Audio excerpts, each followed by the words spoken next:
नमस्कार, आदाब, सत श्री अकाल। मास्टर क्लास में आप सबका बहुत बहुत स्वागत है। अक्सर मेरे से लोग पूछते हैं, रोहित भाई हम स्टॉक मार्केट में आना चाहते हैं, लेकिन हमने बहुत सारे लोगों से सुना है, देखा है, समझा है कि उनको स्टॉक मार्केट में बहुत नुकसान हुआ है।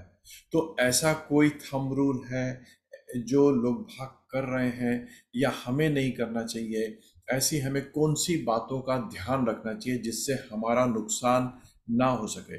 स्टॉक मार्केट में लोग भाग आते हैं और सक्सेस स्टोरी 1% 2% की होती है। वो सक्सेस स्टोरी को हम सब सुनते हैं और स्टॉक मार्केट में कूद जाते हैं।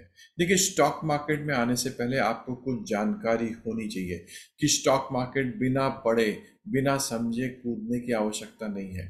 तो आज मैं आपसे शेयर करने जा रहा हूँ 5 कॉमन मिस्टेक्स जो कि अक्सर लोग भाग शेयर मार्केट में करते हैं, और इन चीज़ों का आपको ध्यान रखना है कि ये चीज़ें, ये गलतियां आपसे नहीं हो। क्योंकि अक्सर देखा गया है कि लोग भाग ये गलतियां करते रहते हैं, कितने भी साल का आपका एक्सपीरियंस हो जाए, लेकिन फिर भी लोग भाग ये गलतियां करते रहते हैं, रिपीटेडली करते रहते हैं। और आपको इन चीज़ों को दोहराना नहीं है, इन चीज़ों से आपको बच के रहना है। ठीक है जी, बड़े ध्यान से चीज़ों को समझने की कोशिश कीजिए और नोट्स बनाते रहिए, क्योंकि ये आपको बहुत हेल्प करेगा। ठीक है जी, तो हम शुरू करें, अपनी पीपीटी की तरफ चलें। 5 मिस्टेक्स इन स्टॉक मार्केट। सबसे पहला मिस्टेक जो अक्सर लोग भाग करते हैं वो इंट्राडे के करते हैं। जब आप स्टॉक मार्केट में उतरेंगे तो आपको अलग अलग तरीके की सलाह मिलेगी। आपका जो ब्रोकर है वो कहेगा, सर इंट्राडे कीजिए ना, सुबह 9:15 बजे मार्केट जैसे ही खुलता है स्टॉक खरीद लीजिए, शाम को 3:30 बजे से पहले हम मार्केट में आपकी पोजीशन को स्क्वायर ऑफ कर देंगे और रोज का आपको प्रॉफिट मिलेगा। रोज का मैं प्रॉफिट आपको बुक करके दूंगा, मैं 100 बेसिस पॉइंट में आपको प्रॉफिट करके दूंगा, 150 बेसिस पॉइंट का प्रॉफिट करके दूंगा। और जब आप उस चैनल पार्टनर की या आपके रिलेशनशिप मैनेजर की बात सुनेंगे और आप ये इंट्राडे शुरू करेंगे, तो हो सकता है शुरू के कुछ दिनों में, कुछ हफ्तों में वो आपको प्रॉफिट जनरेट करके दे, प्रॉफिट बना के दे। लेकिन जैसे जैसे समय गुजरता जाएगा और आपको ये मालूम पड़ेगा आपकी जो नेट पोजीशन है वो माइनस में है, लॉस में है। सो इंट्राडे को हमेशा आपको ना बोलना है, इंट्राडे में जाना ही नहीं है।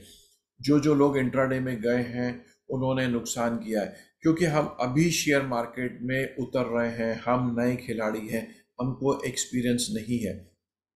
एक्सपीरियंस है तो भी इंट्राडे में जाइए मत। इंट्राडे बहुत ही रिस्की है, आपको बहुत ही फास्ट डिसीजंस लेने पड़ते हैं, मार्केट सेंटिमेंट्स को आपको समझना पड़ता है।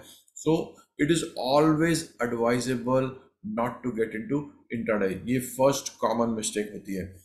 सेकंड कॉमन मिस्टेक ये होती है कि लोग भाग टिप्स पे काम करते हैं। उन्होंने शेयर मार्केट के बारे में कोई न्यूज़ सुनी है, टीवी चैनल पे कुछ सुना है, या उन्होंने मीडिया में, प्रिंट मीडिया में, आजकल मीडिया के बहुत सारे ऑप्शंस हैं, तो मीडिया से कोई भी न्यूज़ उनको मिलती है और वो उसके ऊपर रिएक्ट करते हैं, रिस्पॉन्ड नहीं करते। किसी दोस्त ने बोला कि ये शेयर ऊपर जाने वाला है तो फट से उसको खरीद लेते हैं, ये शेयर गिरने वाला है उसको बेच देते हैं। देखिए, सुनी हुई बातों पे कोई भी स्क्रिप्ट को ना खरीदा जाता है ना बेचा जाता है, क्योंकि जब तक वो न्यूज़ आपके पास आती है, मतलब रिटेल इन्वेस्टर के पास आती है, तब तक उस स्क्रिप्ट में जो भी पोजीशन बनानी होती है बड़े प्लेयर्स को या ब्रोकर्स को, उन्होंने अपनी पोजीशंस बना ली होती है। आपके पास जब वो इन्फॉर्मेशन आती है, वो सबसे आखिरी में आपके पास इन्फॉर्मेशन आती है। हमको ये लगता है कि हम बहुत 30 मार का है, हमारे पास सबसे पहले इन्फॉर्मेशन आ रही है और हमें फटाफट अपनी पोजीशंस बना लेना चाहिए। ये बिल्कुल गलत है। सो कोई भी इंसान आपको टिप देता है, कोई भी एक्सपर्ट आपको टिप देता है, तो प्लीज़ उसके ऊपर कोई भी पोजीशन बनाइए मत, बाइंग या सेलिंग की पोजीशंस मत लीजिए, क्योंकि जो न्यूज़ आपके पास आ रही है ऑलरेडी उसके ऊपर पोजीशंस बन चुकी होती है। आप जो पढ़ते हैं प्रिंट मीडिया में, जिस भी इंसान को आप सुन के या पढ़ के आप ये पोजीशन ले रहे, हो सकता है वो जो भी सो कॉल्ड एक्सपर्ट है उसको ये न्यूज़ क्रिएट करने के लिए प्रोफेशनल फीस मिली हो, आपको इनसाइड स्टोरी मालूम नहीं है। सो किसी भी एक्सपर्ट की ऐसी बात सुन के उसके ऊपर निवेश मत कीजिए। आपको जो भी निवेश करना है उसके लिए आपको क्या करना है, खुद समझना है कि क्या ये शेयर बराबर है कि नहीं, ये कंपनी जो है जिसमें मैं निवेश करने जा रहा हूँ, जा रही हूँ, क्या मुझे उसमें निवेश करना चाहिए, क्या आने वाले समय में इस कंपनी की प्रोग्रेस होगी, ग्रोथ होगा, उसके जो प्रॉफिट्स हैं वो बढ़ेंगे, कंपनी क्या एक्सपैंड करने वाली है, जो भी है, there should be some reason, some justification for making investment in that company. ठीक है जी। आप जब भी शेयर मार्केट में जाएंगे, जिस भी ब्रोकर के साथ काम करेंगे वो आपको मार्जिन मनी देगा कि सर मैं आपको 5x का एक्सपोजर देता हूँ, 10x का एक्सपोजर देता हूँ, तो आप छोटा सा 1,000 रुपये डालिए और मैं 10,000 तक का आपको स्टॉक मार्केट में व्यवहार करने के लिए ऑप्शन देता हूँ। मतलब आप 1,000 रुपये डालिए और 10,000 तक का आप व्यवहार कर सकते हैं। आप मार्जिन मनी पे जब काम करते हैं, शुरू शुरू में तो आपको बहुत अच्छा लगता है, बाद में आपकी पोजीशन ऐसी ट्रिकी हो जाती है कि आपके फंस जाते हैं। अक्सर लोगों को ये देखा है, वो शेयर मार्केट में मार्जिन मनी पे काम करते हैं और वो उसको बैलेंस नहीं कर पाते हैं और भारी नुकसान करते हैं। तो जब भी आप स्टॉक मार्केट में जाते हैं, हमेशा कैलकुलेट कीजिए कि मार्जिन मनी कितना आपको डालने पड़ रहा है। इन केस आपकी पोजीशन आपने जैसा है सोचा है उससे एडवर्स हो जाती है, मतलब आपका लॉस शुरू हो जाता है, तो आप कितना लॉस बेयर कर सकते हैं, उस हिसाब से ट्रेडिंग कीजिए। तीसरा सबसे इंपॉर्टेंट चीज जो लोग भाग अक्सर ध्यान नहीं देते हैं, स्टॉप लॉस का कॉन्सेप्ट उन्हें पता ही नहीं होता है। स्टॉप लॉस बेसिकली क्या होता है, मान लीजिए आपने 100 रुपए में शेयर खरीदा है, जब आप शेयर की बाइंग कर रहे हैं तो आप पहले से प्री डिफाइन करते हैं जब ये शेयर 115 रुपए का आएगा, मतलब 15% का मुझे प्रॉफिट आएगा, तो मैं ये शेयर से बाहर निकल जाऊंगा। ट्रेडिंग के हिसाब से आपको बता रहा हूँ। वहीं पे अगर ये शेयर 100 रुपए का शेयर 90 रुपए हो जाता है, मतलब 10% टूट जाता है, तो मैं इस शेयर को बेच दूंगा। ये जो 10% आपने नीचे रखा है, 90 रुपीज आपका स्टॉप लॉस है। मतलब आप अपने लॉसेस को क्या कर रहे हो, डिफाइन कर रहे हो। इससे नीचे मेरे को जाना ही नहीं, क्योंकि क्या होता है, शेयर जब नीचे गिरना शुरू होता है, 100 का जब 90 होता है, लोग बाग कहते हैं कोई बात नहीं, थोड़े टाइम में रिकवर हो जाएगा। 90 का 80 होता है तो कोई बात नहीं, चलेगा, थोड़े टाइम में आ जाएगा। फिर जब 80 का 70 आता है तो बोलते हैं चलो हम एवरेजिंग करते हैं, और वो गिरते हुए शेयर को एवरेजिंग करना शुरू कर देते हैं। ऐसा बिल्कुल मत कीजिए। आपको हमेशा जब भी आप शेयर खरीद रहे हैं, तो आपको डे वन शेयर खरीदने के टाइम पे ही अपना स्टॉप लॉस डिफाइन करना है कि ये शेयर जब 10% नीचे आएगा, 8% नीचे, जैसे भी आपने अपने सिस्टम को डिफाइन किया है, तो जो भी है day one at the time of buying of the share you have to define the stop loss. अगर आप सेलिंग कर रहे हैं, पोजीशंस ले रहे हैं, तो भी आपको डिफाइन करना है कि कितना मेरा परसेंटेज स्टॉप लॉस का होना चाहिए। फोर्थ बहुत ही कॉमन जो लोगों की आदत देखी गई है वो है ओवर ट्रेडिंग।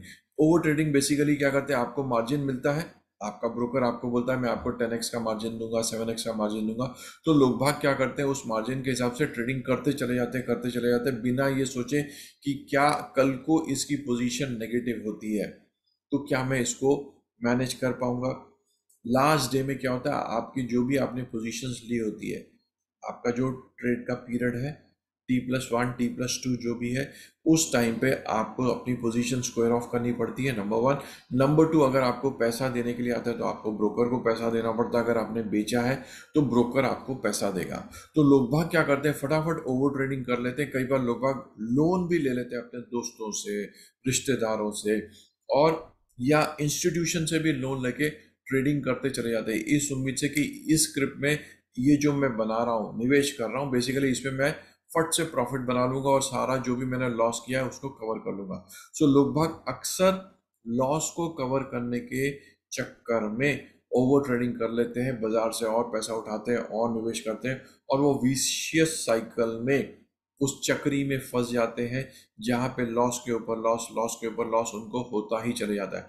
और अनफॉर्चुनेटली एक सिचुएशन ऐसी आती है कि जब आपको सब कुछ लिक्विडेट करना पड़ता है, जो भी आपके अच्छे स्टॉक हैं, लॉन्ग टर्म आपने निवेश किया है, उन सबको आपको बेचना पड़ता है, या जो आपके फंडामेंटली स्ट्रांग शेयर्स हैं उनको भी बेच के आपकी पोजीशन को आपको सेटल करना पड़ता है। सो ये ओवर ट्रेडिंग का बहुत ही कॉमन प्रॉब्लम देखा गया है।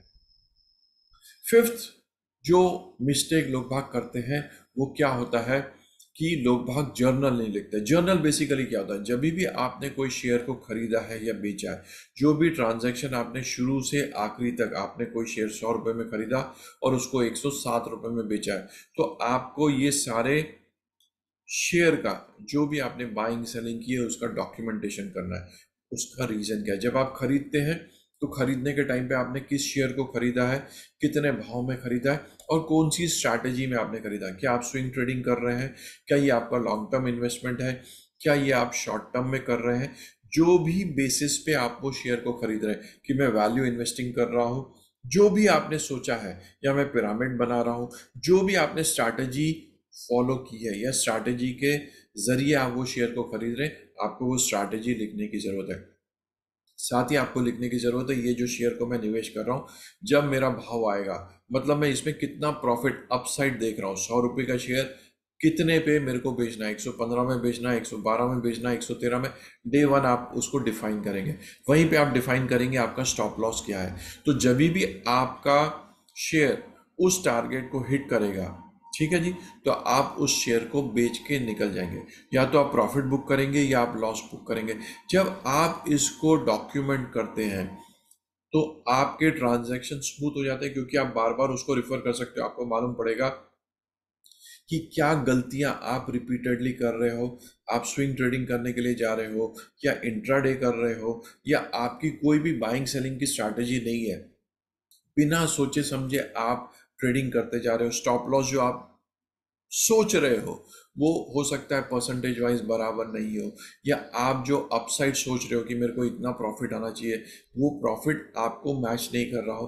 बहुत सारे रीज़न हो सकते हैं। जब आप उस जर्नल को, उस ट्रांजैक्शन को एनालाइज करेंगे तो आपको मालूम पड़ेगा कि मैं प्रॉफिट क्यों नहीं जनरेट कर पा रहा हूँ, या मेरा कंटिन्यूसली लॉस क्यों हो रहा है। हमको सेल्फ एनालाइज करना है। जब आप सेल्फ एनालाइज करेंगे तो आपके ट्रांजैक्शन को आप डीपली अंडरस्टैंड कर पाएंगे, और आपको एनालाइज होगा, आपको मालूम पड़ेगा कि किस तरीके से आपके शेयर मार्केट में प्रॉफिट जनरेट हो रहा है या लॉस जनरेट हो रहा है। सो ये बहुत 5 बहुत ही कॉमन मिस्टेक है जो लोग बाग रिपीटेडली करते हैं और कंटिन्यूसली करते जाते हैं। मतलब आप गलती कर रहे हैं, उसको सुधारने की कोशिश नहीं कर रहे।